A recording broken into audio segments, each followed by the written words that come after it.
A escada é uma construção que serve para fazer um deslocamento vertical. Nem sempre é assim, mas tem um jeito de facilitar tudo isso. Elevador? Não.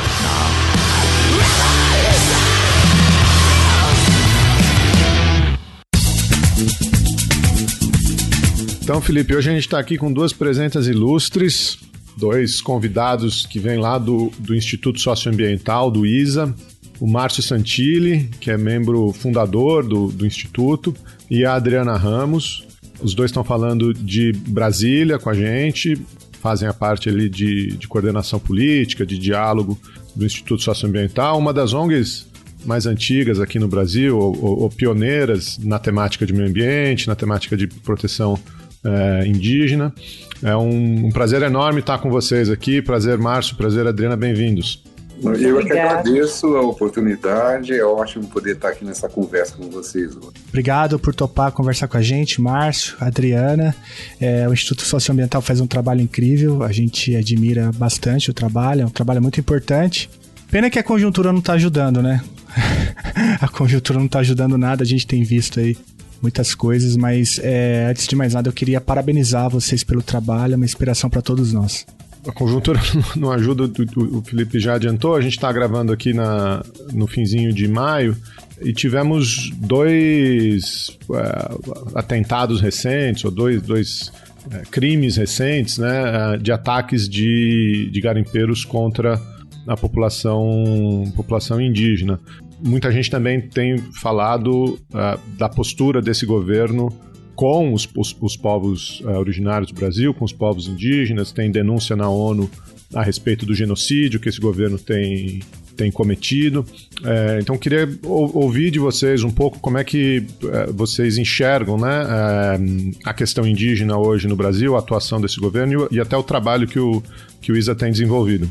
Então, Geraldo, hoje foi um dia super tenso para todos nós por conta de um conflito grave ocorrido em Jacareacanga, no Pará, quando um grupo de garimpeiros reagiu a uma operação policial de desintrusão da terra indígena Munduruku.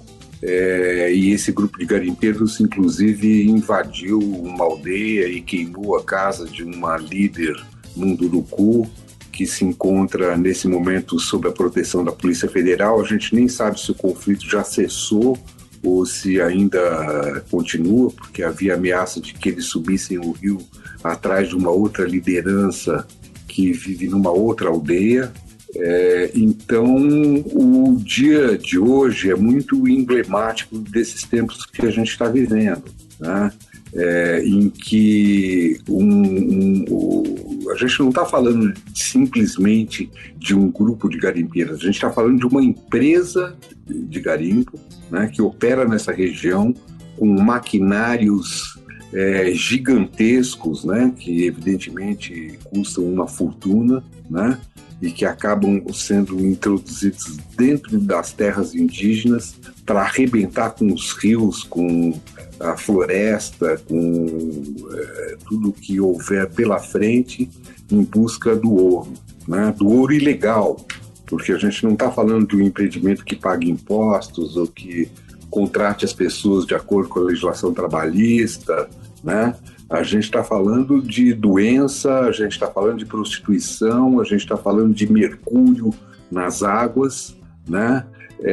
De um nível de devastação impressionante e uma reação que mostra o empoderamento que esses grupos estão sentindo nesse momento em vista do estímulo explícito do presidente da República a esse tipo de atividade legal, e que acaba elevando o conflito, né, a um grau exponencial, expondo a vida das pessoas num momento onde já não faltam tragédias no nosso país. Para você ter ideia, amanhã o Bolsonaro está indo para a área Yanomami para defender garimpo em terras indígenas, como que coroando esse conflito absurdo que ocorreu hoje no Pará. Então, é esse o sinal dos tempos. Lembrando que uma das lideranças garimpeiras que estava à frente hoje, né, desse ataque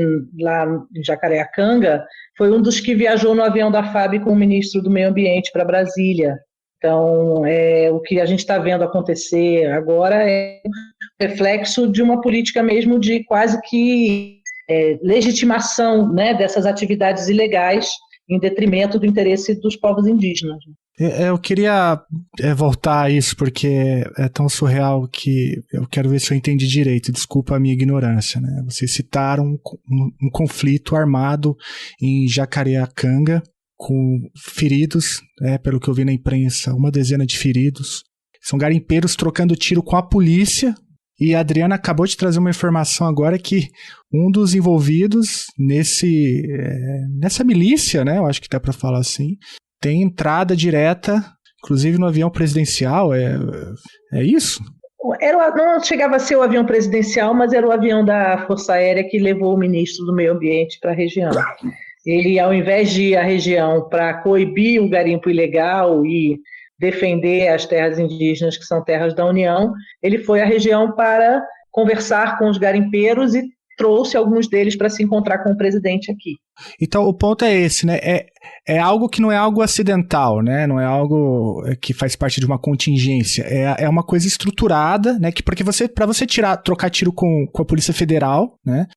Invadir terras indígenas, né? Para extração de ouro, poluição dos rios, como o Márcio mencionou, e para frequentar, né, o salão ali, os corredores do Ministério do Meio Ambiente, parece que é algo, então, extremamente organizado e, como o Márcio também mencionou, legitimado pelo atual governo Bolsonaro. Estou entendendo certo? Isso, né? Inclusive vazou a informação da operação, né? Misteriosamente, todos ficaram sabendo antes. E, portanto, a empresa de garimpo pôde preparar a reação à operação da Polícia Federal. Então é uma loucura, é a guerra dos Salles contra a Polícia Federal, esse imbróglio que virou aí o nosso país. Agora, nada disso surpreende, né? Porque isso foram as promessas de campanha do Bolsonaro, isso foi o que ele defendeu 30 anos na Câmara dos Deputados. Acho que se tinha um grupo da sociedade brasileira que não pode dizer que não conhecia, são os povos indígenas, porque Bolsonaro sempre foi um dos deputados mais anti-indígenas do Congresso, inclusive responsável pelo primeiro projeto de decreto legislativo para desfazer uma terra indígena, que foi a terra Yanomami. Então ele sempre teve essa pegada, né? Sempre foi o objetivo dele, agora ele tem o poder para fazer, né? Ele encaminhou ao Congresso Nacional esse projeto de lei que pretende legalizar a atividade garimpeira tal como ela ocorre dentro das terras indígenas. Ele não está nesse momento tramitando, mas está ali na mão do Arthur Lira, que é o presidente da Câmara, e o Bolsonaro já incluiu esse projeto de lei entre as prioridades que ele gostaria de ver sendo tocadas pelo Arthur Lira na pauta da Câmara. Então nós estamos na iminência disso aí, mas antes mesmo desse projeto de lei tramitar, ele sinaliza para essas empresas de garimpo, tipo assim, invadam que a gente garante, entendeu? Né? Nós vamos dar cobertura legal para essa barbaridade. Eu acho que esse que é o ponto, né? O governo cria uma condição de possibilidade, né? Ele incentiva, não é só que ele permite, ele incentiva, né? Quase como que terceirizando esse genocídio para esses grupos econômicos, né? Então, só dizer que quando a Polícia Federal vai lá para cumprir a lei, as pessoas envolvidas nesse tipo de atividade se acham no direito de se revoltar, mas ele não falou que era para a gente ir, sabe? Tipo assim, como assim?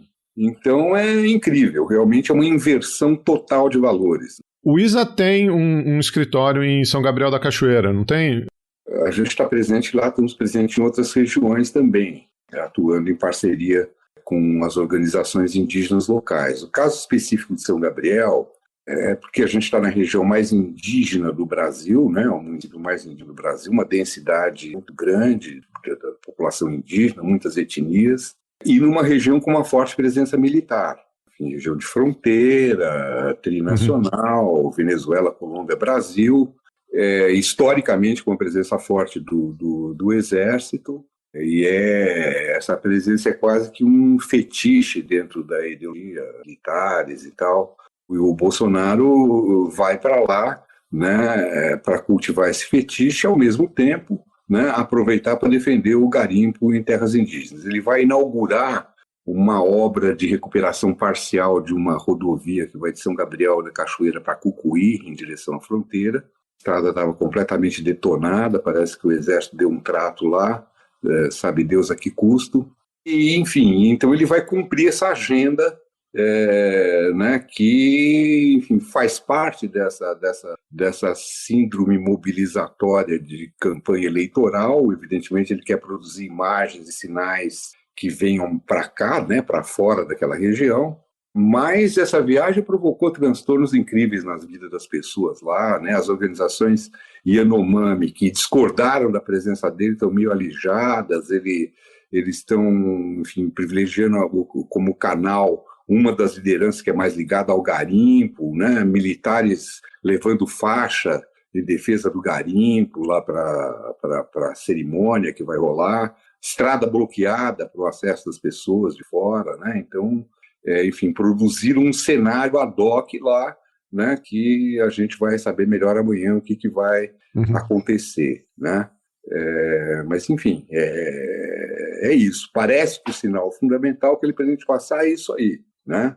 É a legalização do garimpo. E o que ele vai defender lá na região vai exatamente na contramão daquilo que a gente vem trabalhando há mais de 20 anos em parceria com a Federação das Organizações Indígenas do Rio Negro e várias associações, né, filiadas à FOIRNE, que são projetos no sentido de promover a autonomia das comunidades na gestão dos seus territórios, a partir, né, da discussão de quais são as prioridades das comunidades indígenas, e com projetos que vão desde produção sustentável. Então, a gente tem um projeto de muitos anos de apoio à organização indígena da Bacia do Içana, dos Baniwa, no desenvolvimento da pimenta Baniwa, que é um produto que ganhou mercados nacionais. Tem vários projetos de turismo sustentável tocado pelos próprios povos indígenas, inclusive projetos na linha do turismo de pesca, em que eles têm parcerias com empresas. E a ideia é exatamente que eles possam ter a opção, né, de diferentes projetos de geração de renda a partir, né, da sua forma de estar naquele território. E o que o governo está propondo com esse projeto e vários outros que agora diferentes deputados têm apresentado no Congresso é colocar como alternativa para os povos indígenas na geração de renda estratégias como o garimpo, a mineração, atividades ligadas ao agronegócio, que são atividades que estão sempre na mão de terceiros, né? Que não são atividades que geram autonomia ou que garantam a sustentabilidade do território, né? E é exatamente essa ideia do fortalecimento do protagonismo indígena, né, na manutenção das suas formas de vida, né, e dos seus territórios, que o governo vai contra, colocando como uma alternativa para os povos indígenas ter parceria com esse tipo de atividade econômica que fragiliza e vulnerabiliza os territórios do ponto de vista ambiental, a saúde das pessoas, né? Quer dizer, a perspectiva de futuro que vai no sentido oposto do que é a importância das terras indígenas, né, hoje, né? A gente tem as terras indígenas na Amazônia ocupam 20% da região, são os maiores blocos de floresta conservada que a gente tem, né? Tem um potencial imenso de desenvolvimento a partir da manutenção da floresta, e o que o governo traz exatamente para essa parcela do território é a proposta das atividades mais impactantes e degradantes. Então, é uma inversão numa perspectiva de direitos humanos, de emergência climática, de conservação ambiental. O Chutando a Escada conta com apoio financeiro dos seus ouvintes. Para saber mais, acesse chutandoaescada.com.br/apoio.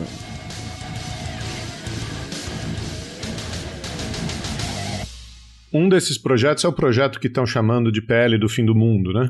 O que é esse PL? Vocês podem explicar pra gente um pouquinho? Bom, ele é curiosamente um projeto de lei que revoga a Constituição, né? Coisas que... Só isso. Como se esse governo levasse a Constituição a sério, né? Até aí nenhuma novidade. Em vez de demarcar as terras, não vai demarcar. Entendeu? Você tem uma quantidade de obstáculos assim infinitos para conseguir demarcar uma terra indígena. Ele subtrai o direito de usufruto, que é constitucional, né?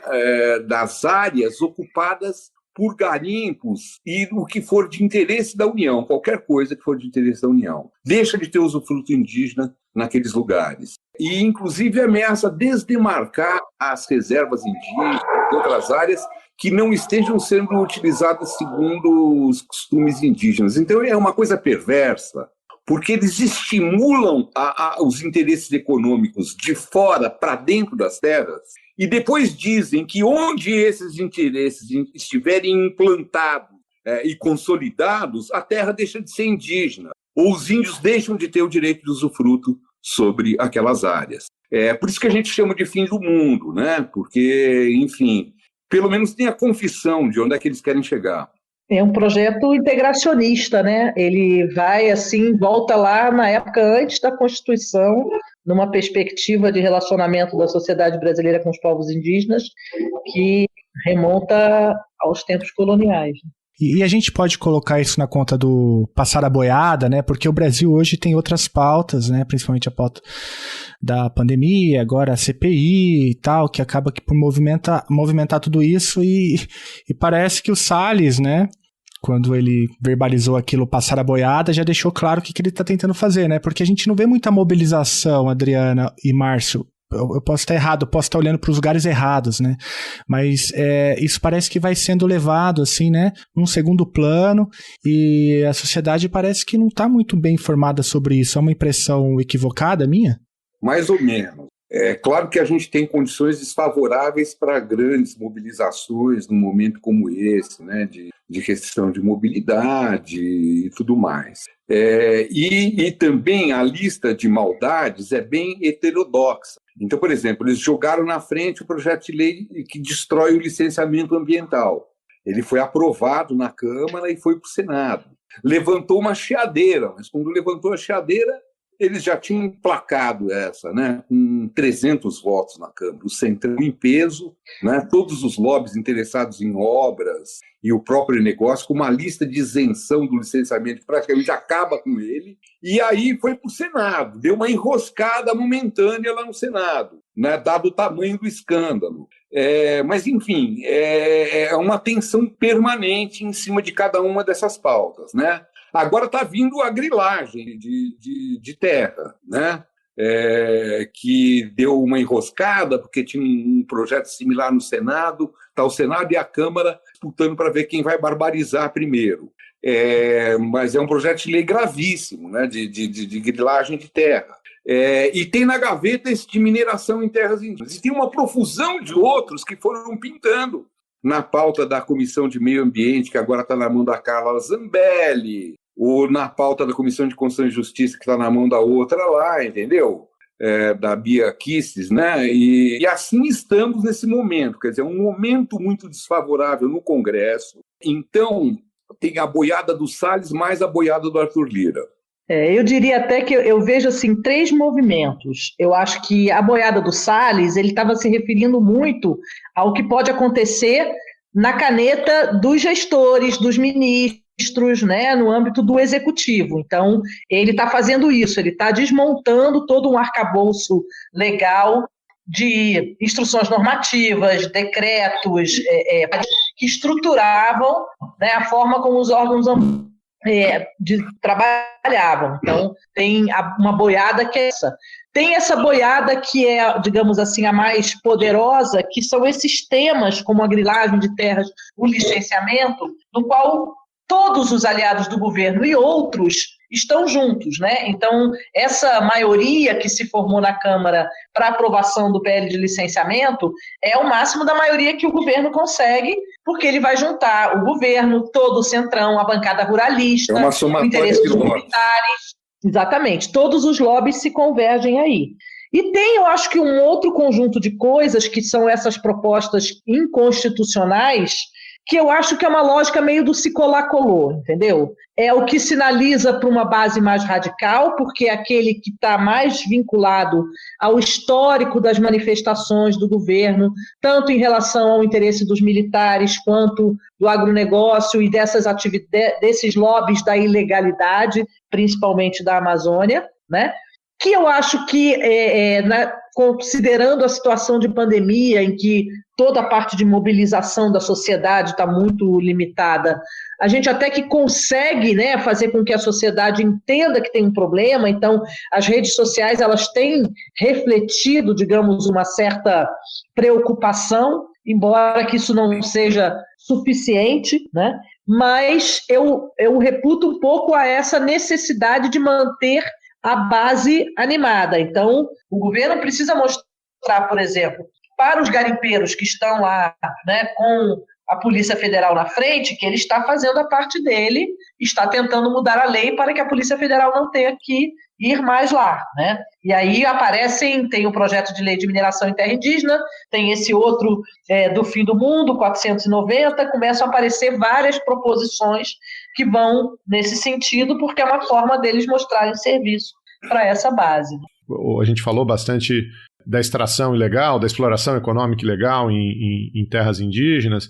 Tem o garimpo, mas também tem a extração de madeira. Não sei, acho que não são exatamente terras indígenas, mas de áreas protegidas, de reservas ambientais, de maneira mais ampla.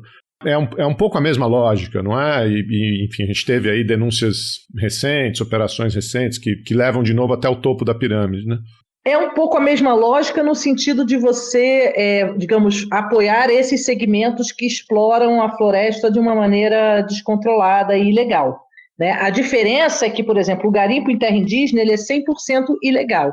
E a exploração de madeira, ela normalmente se dá com alguns planos de manejo formalmente aprovados que dão um ar de legalidade. Então, a pessoa aprova um plano de manejo no qual ela tem a possibilidade de explorar um número X de metros cúbicos de madeira e ela vai buscar essa madeira em outros lugares, dentro das áreas protegidas, sem controle, mas elas, digamos assim, têm um certo manto de legalidade, né?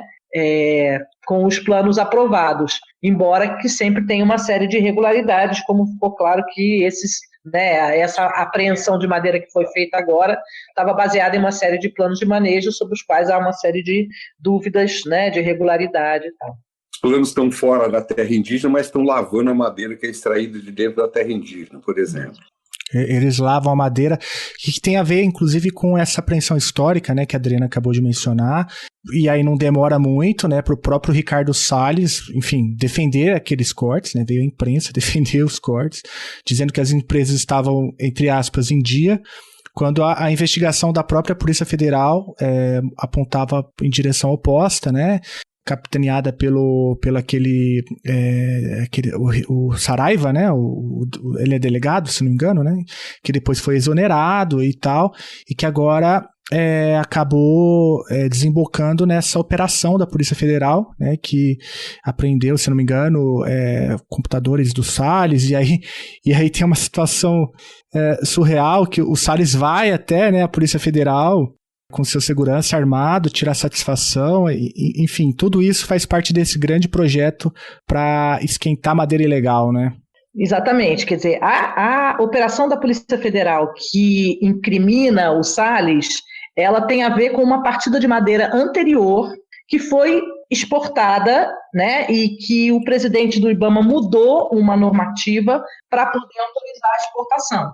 Ocorre que nos Estados Unidos eles não deixaram entrar, porque para eles não estava legal, porque a normativa que foi alterada vai contra uma norma americana. Então, os norte-americanos disseram, não, isso aqui não entra, e mandaram buscar de volta, inclusive, porque não é que nem a gente que para contrabando aqui e a gente internaliza, doa, leiloa, não, lá não, tá ilegal, não é para entrar, vocês busquem de volta. E essa operação é que acaba implicando ele, né? Pode até ser que essas duas operações venham, digamos, a se fundir e tenham questões comuns, mas são dois movimentos diferentes, né? Importante demonstrar. Mas eu queria chamar a atenção de uma coisa, porque um lado da história é o esbulho das terras indígenas, a violência contra os índios, a devastação ambiental. O outro lado da história é que quando o país admite e estimula esse tipo de atividade, não tem atividade legal e sustentável que possa concorrer, né? Essas atividades é que estabelecem o padrão do modelo produtivo vigente, né? Porque como que uma empresa madeireira que queira operar dentro da lei vai poder concorrer com esse tipo de produção predatória, né? Tendo que investir pesado em inventário, em áreas muito mais extensas para exploração, enfim, na legalização de toda a cadeia, né, do corte, do transporte, da comercialização e tal, quando você está concorrendo com bandidos que não respeitam nenhuma lei, não somente a lei ambiental, não somente a lei de proteção dos índios, e estão deitando e rolando. O mesmo se aplica à mineração. Como é que você pode ter a ilusão de uma atividade mineral minimamente sob controle se ela vai ter que concorrer com um garimpo predatório que escraviza pessoas, que destrói os rios, que dá tiro nos índios, que, entendeu? Quer dizer, com um crime organizado, porque é disso que se trata. Então, o impacto dessa tragédia vai muito além dos índios, é o impacto sobre o país, sobre todos nós, né, sobre o momento grave que o planeta está vivendo. Isso que aconteceu hoje, ou está acontecendo hoje em Jacareacanga, é uma afronta ao futuro da humanidade.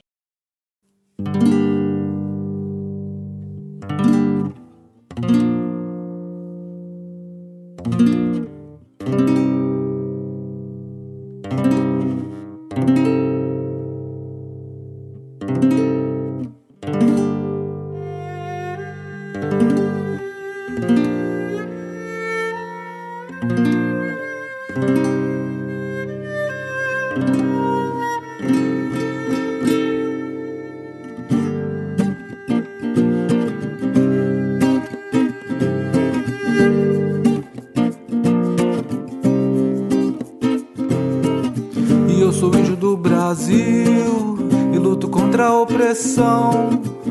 E nessa nova era, a minha flecha é o meu som. E eu sou índio do Brasil e luto contra a opressão.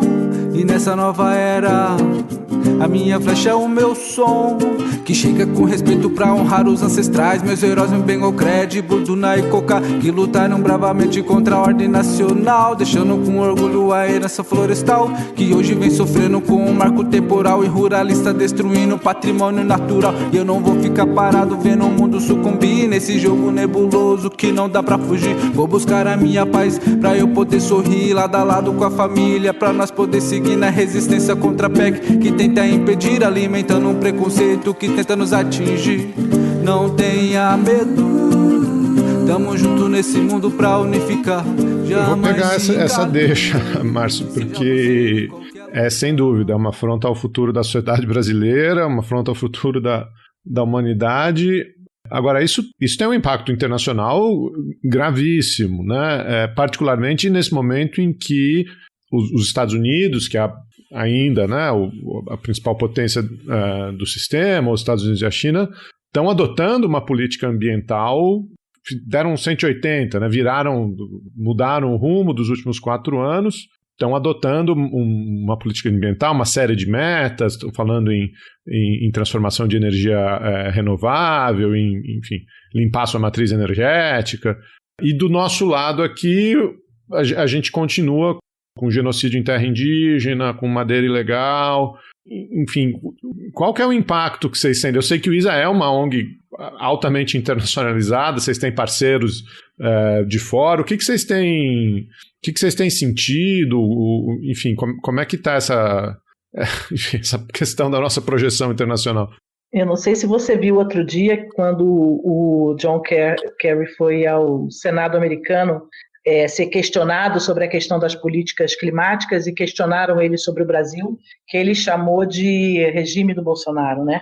Então, eu acho que para mim foi assim um sintoma de que o mundo já entendeu que o Brasil, né, caiu nas mãos, né, de um governante louco de extrema-direita, e nesse sentido, acho que isso é péssimo para o país, obviamente, porque coloca o Brasil de fora de todo o jogo, né, de debate, de tomada de decisão, em que o Brasil construiu uma liderança nos últimos 30 anos que foi inquestionável, mas, ao mesmo tempo, demonstra também que a cooperação internacional dessa área socioambiental compreende exatamente, né, o que está acontecendo, no sentido de que é um governo, né, que não tem necessariamente o apoio de toda a sociedade, que, especialmente em relação àqueles atores sociais que atuam nessas temáticas, né, ele é um ponto fora da curva, ele vai na contramão de tudo que o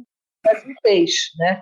Lamentavelmente, a gente tem pouco reflexo disso para dentro, porque o discurso do Bolsonaro, ele sempre foi esse discurso antiglobalista, né? Ele sempre acusou o movimento ambientalista e os povos indígenas de estarem a serviço de interesses de fora. Ele bebe na fonte daquele livro Máfia Verde, né? Que acha que todos os ambientalistas trabalham para a casa de Windsor. Então, você tem para ele meio que a coroação, quer dizer, eu acho que não tem nenhum constrangimento, lamentavelmente, do governo, né? E do ponto de vista internacional. Então, a gente vê que houve, por exemplo, um certo recuo e uma tentativa de se maquiar um pouco para tentar convencer os Estados Unidos a anunciar um acordo com o Brasil na cúpula do clima, mas tão logo o governo viu que isso não ia acontecer, ele já passou a barbarizar sem muito se preocupar com esse efeito, né?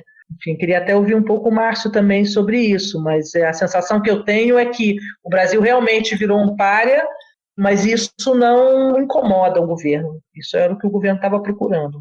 Olha, eu acho que o Bolsonaro não pensa em mudar nada em função de coisa nenhuma. É claro que né, esse contexto todo de isolamento internacional acaba tendo impacto sobre segmentos da sua base de sustentação.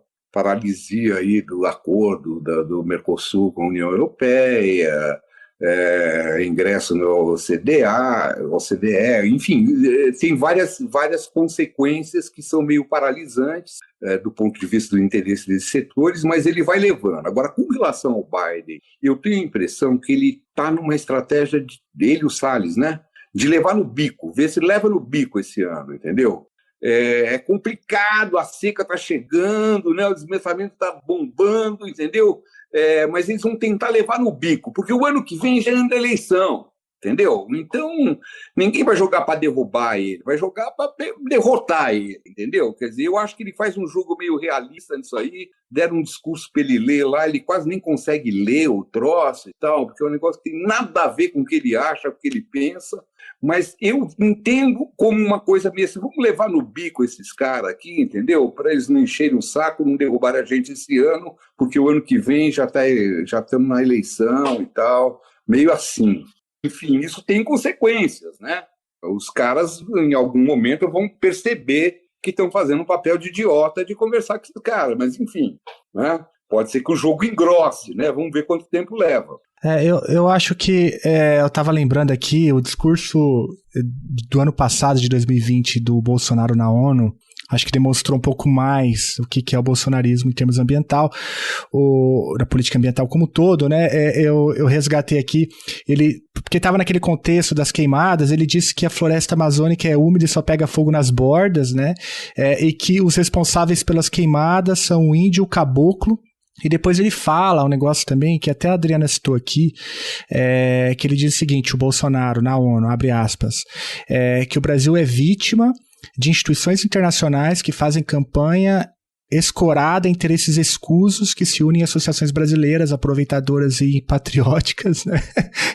Com o objetivo de prejudicar o governo e o próprio Brasil. Acho que, fecha aspas, ele estava citando um pouco vocês ali, eu acho, né? E aí quando ele se... Agora na cúpula, né, de fato, é isso que o Márcio está falando, tentar levar no bico, né? Mudou completamente, né, o discurso. Mas o discurso de 2020 na ONU é o passado é o presente e é o futuro do bolsonarismo nesse tema, né? Então, por óbvio, assim, na minha leitura, mesmo o Biden ou o John Kerry não cai nessa tão facilmente, né?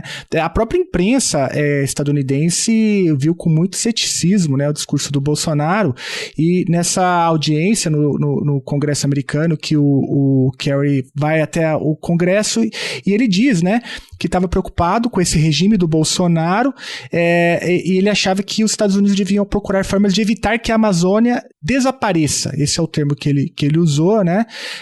E também diz, em determinado momento, que os Estados Unidos precisariam criar instrumentos para descobrir o que está acontecendo na floresta amazônica.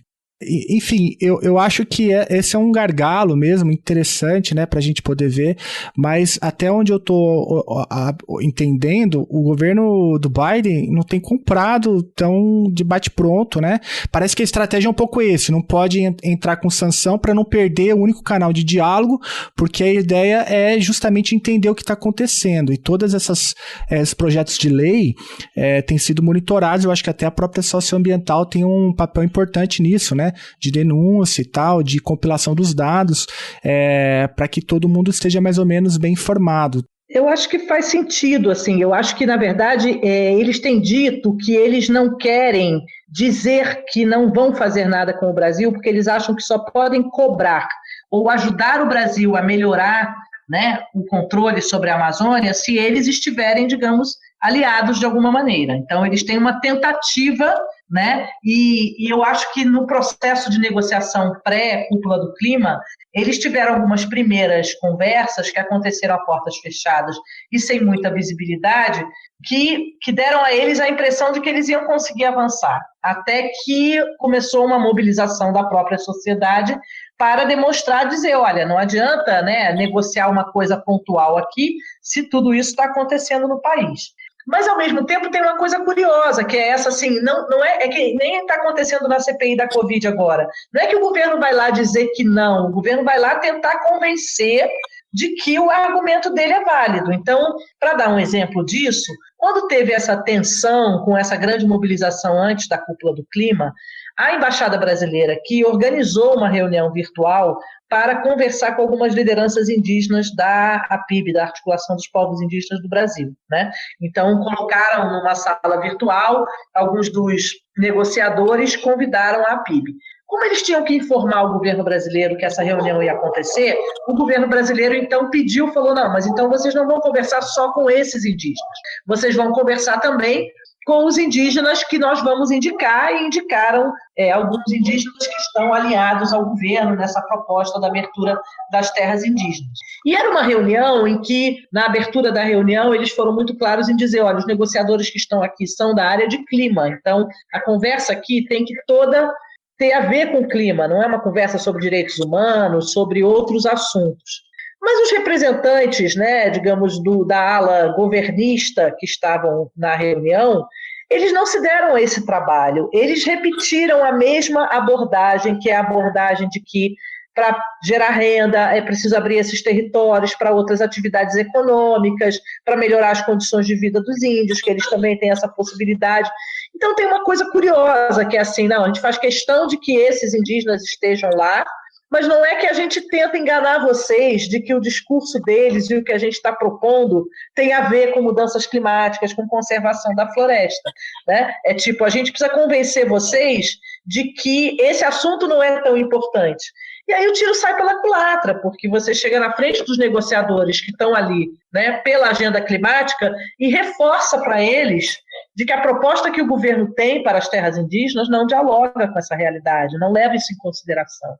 Mas eu acho que o Bolsonaro considera que ele tem um trunfo na estratégia embromatória também, né? Porque a agenda concreta de curto prazo, por exemplo, grilagem e regularização, nós vamos botar ordem, entendeu? Né? Dar o título, aí o cara que tem o título, a gente vai poder controlar, né? Se ele está desmatando, se ele não está, né? Ele aposta, por exemplo, que mineração em terras normal, os índios dos Estados Unidos não vendem petróleo, caralho a quatro, que eles querem, entendeu? Então, a gente tem ele tem uma proximidade de agenda maior com o espírito norte-americano, do que com o espírito europeu.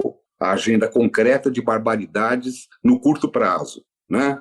E o licenciamento ambiental também é uma coisa meio enigmática, né? Para quem não entende muito bem do que é isso, né? Dos detalhes dessa discussão e tal, né? Então, enfim, quanto mais tempo ele ganhar, mais ele avança na estratégia, né? No âmbito da destruição da legislação, da destruição do aparelho do Estado e de consolidar espaços no chão. Agora, vai dar um tilt em algum momento nessa história, né? Acho que a questão é saber quanto tempo a gente aguenta ou quanta gente vai morrer até lá, né, Márcio? Porque é isso, né? Tem indígena morrendo do mesmo jeito que tem população ribeirinha morrendo, do mesmo jeito tem gente nas periferias da cidade morrendo. É um pouco o que você falou, né? São bandidos, são quadrilhas, desmontando o aparelho do Estado, se beneficiando do aparelho do Estado, se beneficiando da confusão. De qualquer maneira, eu acho até que os americanos estão percebendo as entranhas dessa agenda mais rapidamente, né? Enfim, eu também acho que ninguém é otário ao ponto de ficar, né, bobeiro. O cara também vai ter que mostrar resultado da estratégia dele, o Biden, tá certo? Então, nós vamos ter uma tensão aí nesse processo.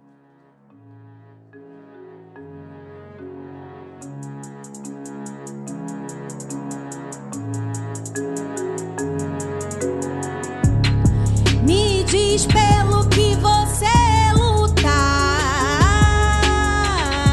que ar você respira, se não o meu fôlego, que comida você come, se não a que eu dou. Abra sua mente antes da sua boca, é o Brasil que ninguém vê. Tic-tac, tic-tac, o agro não é tech, não é pop, também mata. Vestem rosa ou azul, com as mãos manchadas de vermelho. Vejo meus filhos se perguntando se você os mata ou se eles se matam.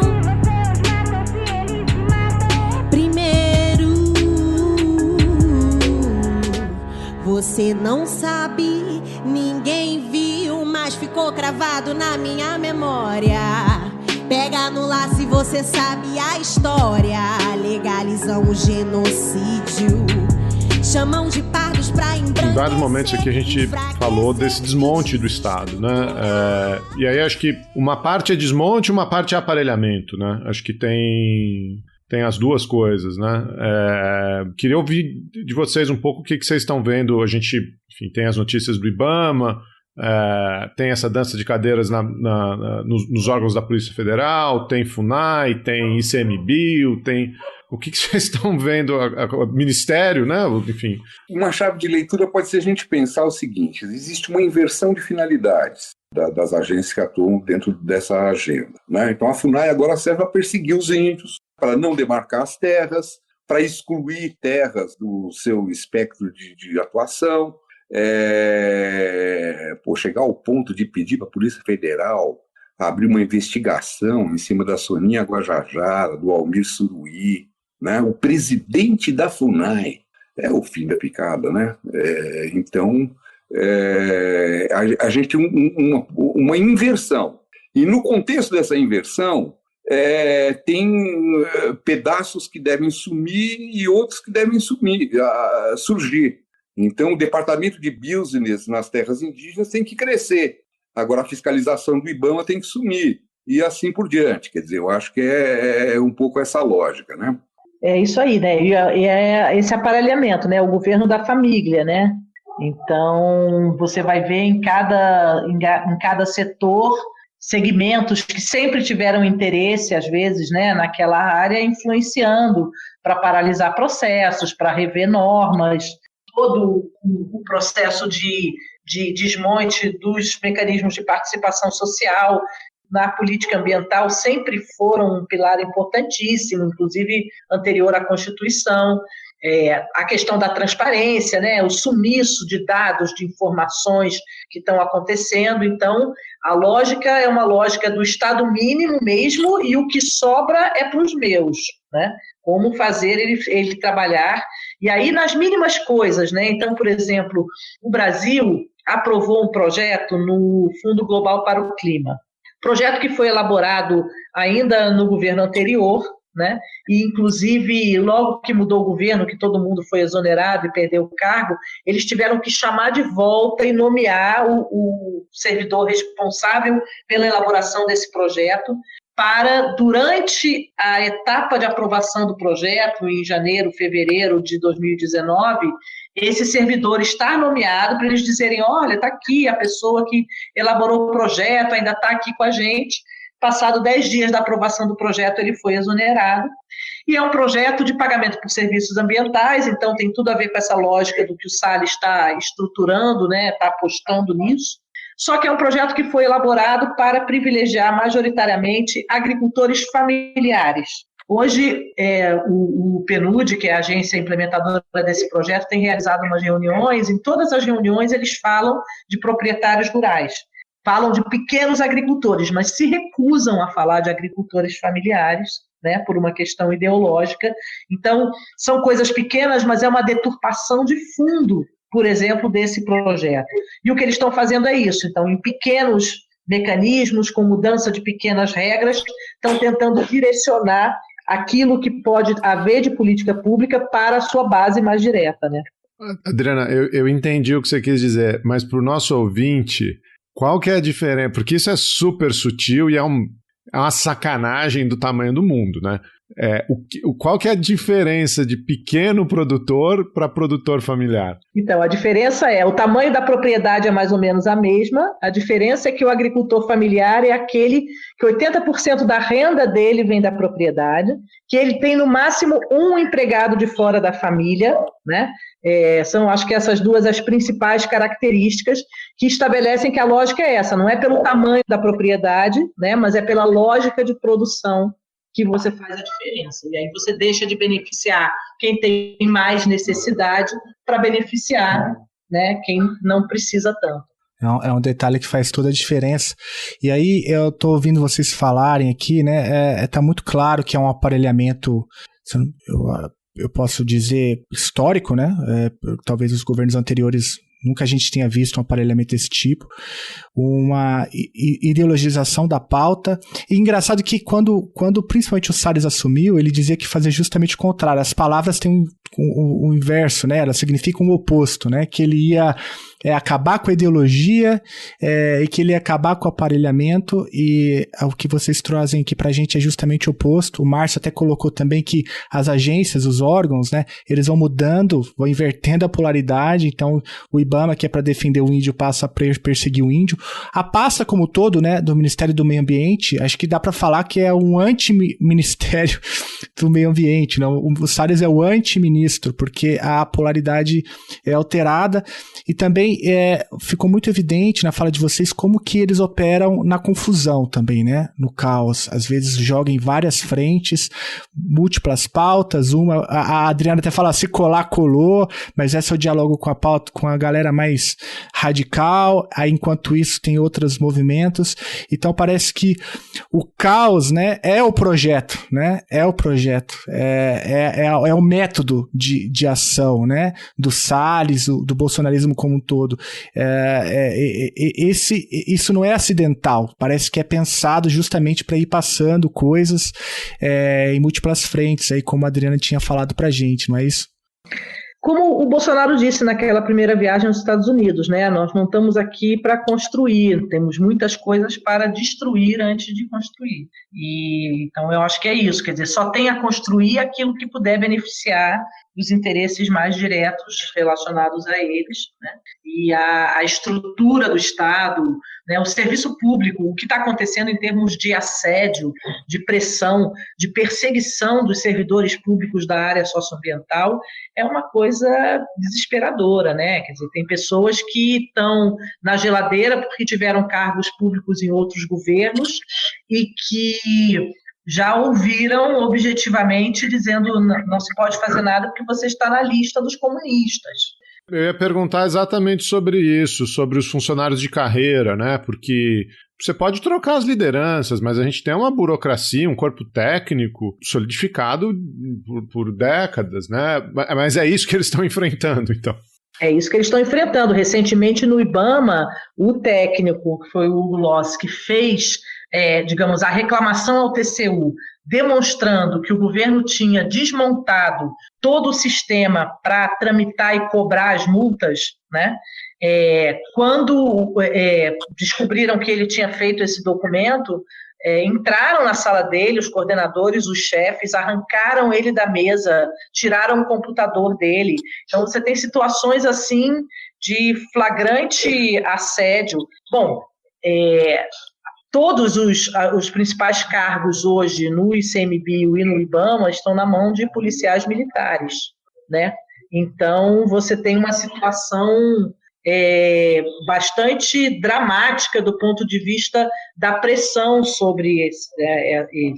E outros resultados que vêm daí, por exemplo, como dessa coisa de você ter policiais militares. Então, por exemplo, você tem uma situação que aconteceu na Amazônia muito louca, que foi o seguinte: quando a Operação Verde Brasil, né, foi para a Amazônia, uma das metas estabelecidas era o número de armamentos apreendidos, né? E, obviamente, você não teve um esforço, né, de apreender essas armas daqueles que estavam atuando ilegalmente, porque a operação avisava, né, das operações de fiscalização, não teve um método de inteligência para fazer isso.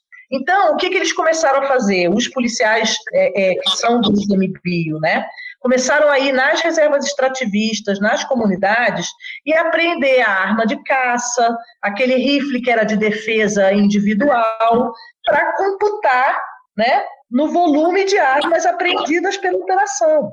Então, você tem uma situação em que servidores, comunidades, todos aqueles envolvidos, né, na gestão ambiental, estão sendo, digamos assim, né, tendo seus objetivos totalmente deturpados e estão sendo pressionados dessa forma. Esse é o contexto de uma carta, né? Eu vi na imprensa uma carta de inúmeros servidores do IBAMA denunciando as paralisações, as fiscalizações promovidas por Salles. Eu acho que você explicou bem o contexto dessa carta. Eu acho que o ouvinte pode procurar aí, vai encontrar essa carta, né? Eu acho que uma carta inédita também, né? De inúmeros servidores do IBAMA denunciando o que o Salles tem feito. Nossa, que situação, Adriana. Minha solidariedade aí a todos os profissionais envolvidos, servidores, servidoras. A gente surreal. Fala muito das universidades, né? Das universidades públicas, das universidades federais. A gente tem vivido, o Felipe vive isso na pele, a gente tem vivido um contexto de reitores que são eleitos e não são nomeados e uma série de outras coisas. Mas agora eu estou só imaginando, né? Imagina se começarem a nomear policial militar, reitor. No IBAMA já é uma realidade, né? Pelo que a Adriana falou. No ICMBio, todos os cargos de confiança são, e no IBAMA, agora com esse afastamento do presidente, o novo presidente do IBAMA também é policial militar.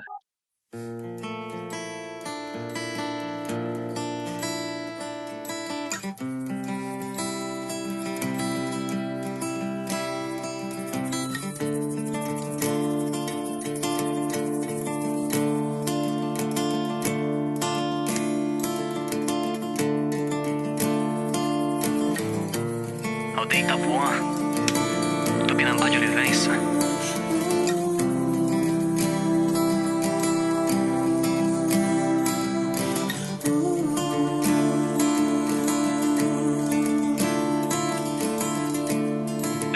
Sonhos.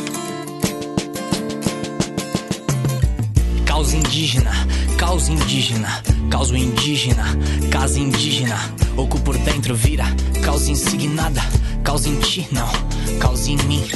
Caso eu queira então, causifique, Tupinambá, força da mata.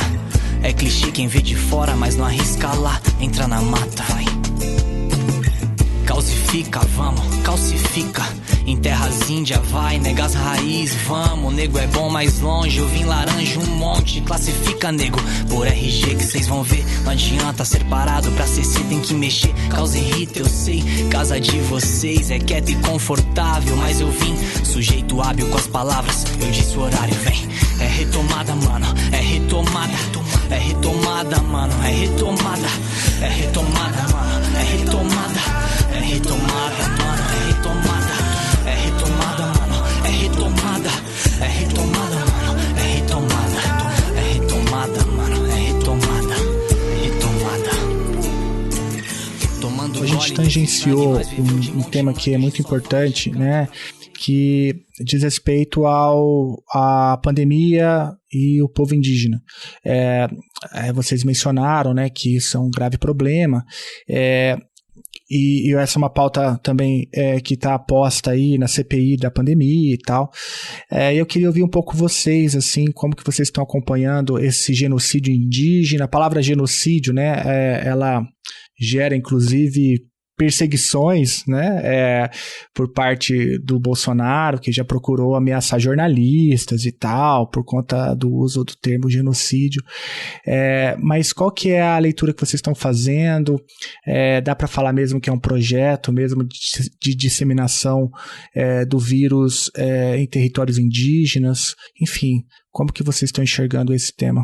Bom, a gente tem um pacote de aberrações, né, todo o tratamento dessa questão em relação aos povos indígenas, assim como a gente tem um pacote de aberrações no tratamento com as pessoas não indígenas do país também, né? Quer dizer, uma situação realmente, uma calamidade inusitada, né, que a gente está vivendo em relação a essa crise sanitária.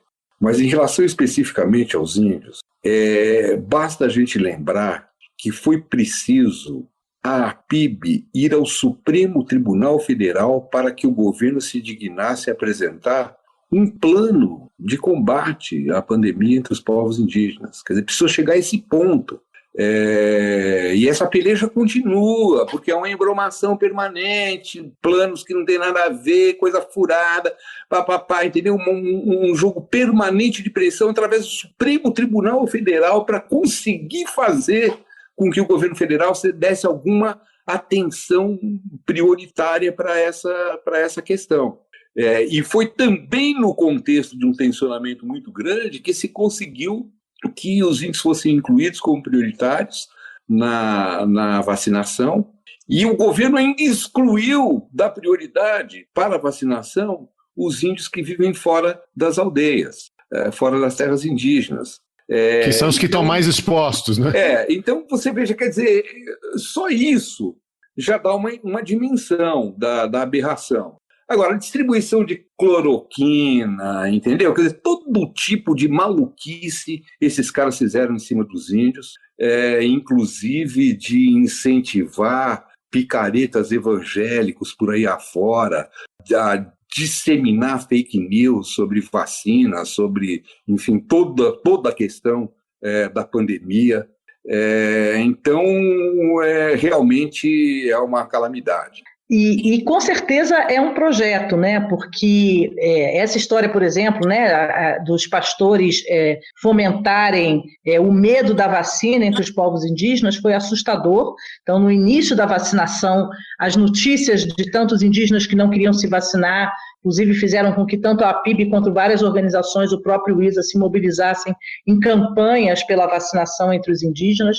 Mas é uma coisa muito louca, porque assim como aconteceu no Ministério da Saúde, você vê na FUNAI, no ICMBio, são órgãos em que, se você não tivesse uma ordem contrária, a política como ela é no dia a dia teria contribuído para um resultado melhor, né? Então, você precisa desmontar o trabalho dos indigenistas e servidores da FUNAI para que eles deixem de atender os povos indígenas, que já é da rotina deles, né? Então, se não tivesse tido uma ordem para não fazer, a gente teria tido certamente, né, o corpo técnico da FUNAI todo se organizando junto às organizações indígenas para ajudar a fazer barreiras sanitárias, né, campanha de conscientização, né, apoio às ações de saúde. Então, você tem que ter uma ordem para que essas coisas não sejam feitas para chegar no resultado que o governo espera. Se o governo não tivesse feito nada, teria sido muito melhor. Essa que é Com certeza, a em conclusão. tudo. Quem conhece o SUS sabe disso. A gente se não tivesse atrapalhado, a gente não estava na situação.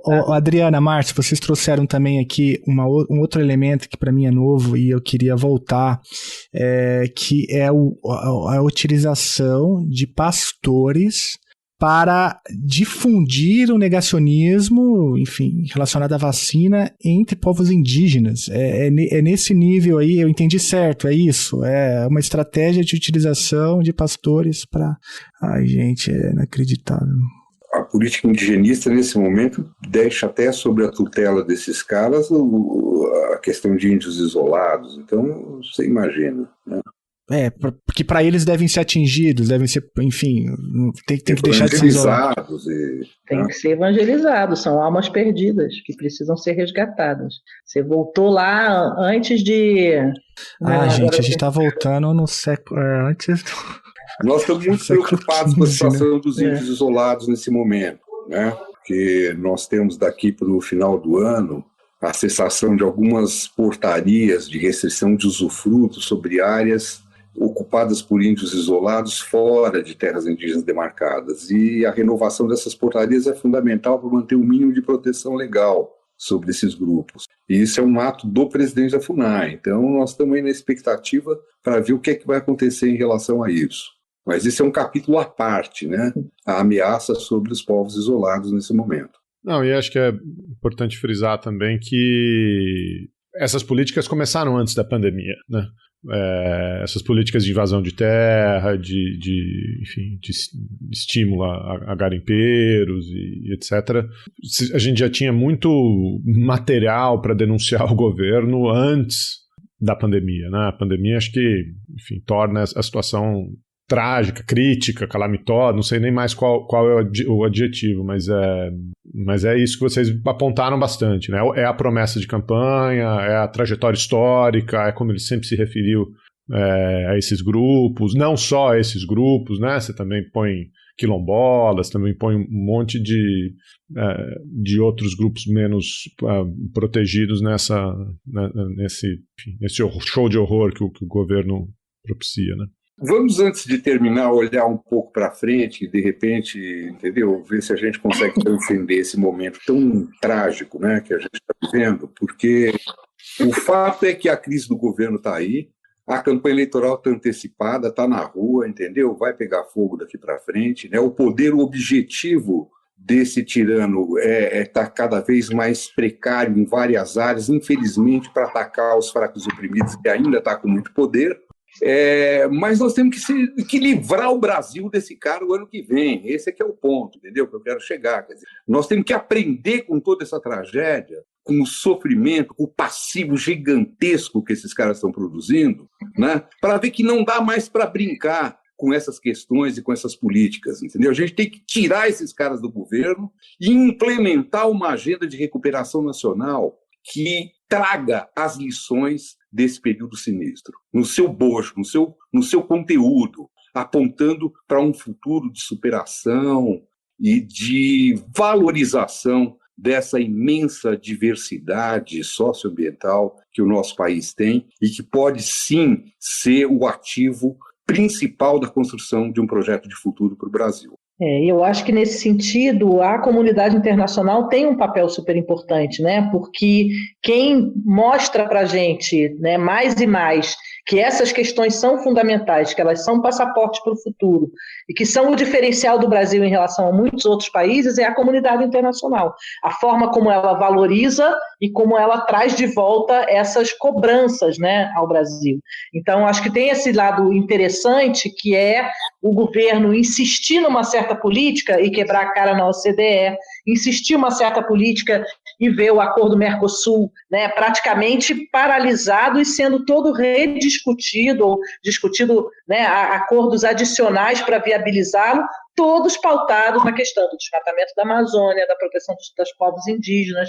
Então, acho que isso sinaliza para nós um pouco esse caminho, né, do quanto isso é importante para o país numa perspectiva de futuro, num momento em que a gente teve o pior governo, né, em relação a esses assuntos, eu acho que da história do Brasil. Nunca teve nada como está sendo esse governo para essas temáticas socioambientais.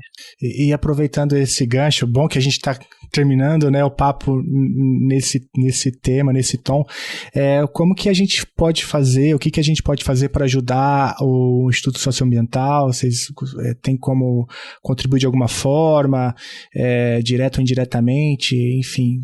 Então, o ISA tem uma campanha de filiação, a gente está recebendo pessoas para apoiar diretamente a instituição, mas para quem não pode contribuir financeiramente, né, eu acho que acompanhar as redes sociais, reproduzir o que a gente está produzindo de informação, contribuir diretamente para as organizações indígenas, mais do que para o ISA diretamente, mas apoiar o movimento indígena, o movimento quilombola, as demandas, né, da sociedade, e buscar se informar, porque a gente está lidando com um governo que mente. Então, é preciso buscar informação sobre o que está acontecendo para poder contribuir.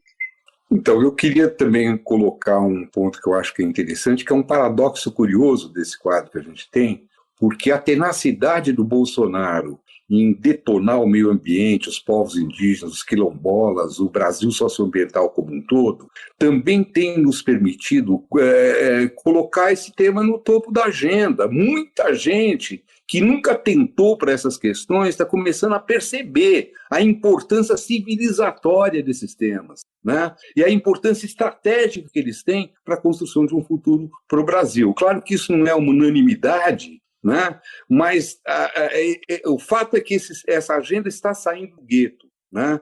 Então, eu queria chamar a atenção para isso, quer dizer, as pessoas têm que compreender a importância que esses temas têm para a construção do futuro do país. E esse é um ganho que a gente pode ter desse enfrentamento terrível que a gente está vivendo.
Você acabou de ouvir mais um episódio do Chutando a Escada. Para apoiar, acesse chutandoaescada.com.br/apoio.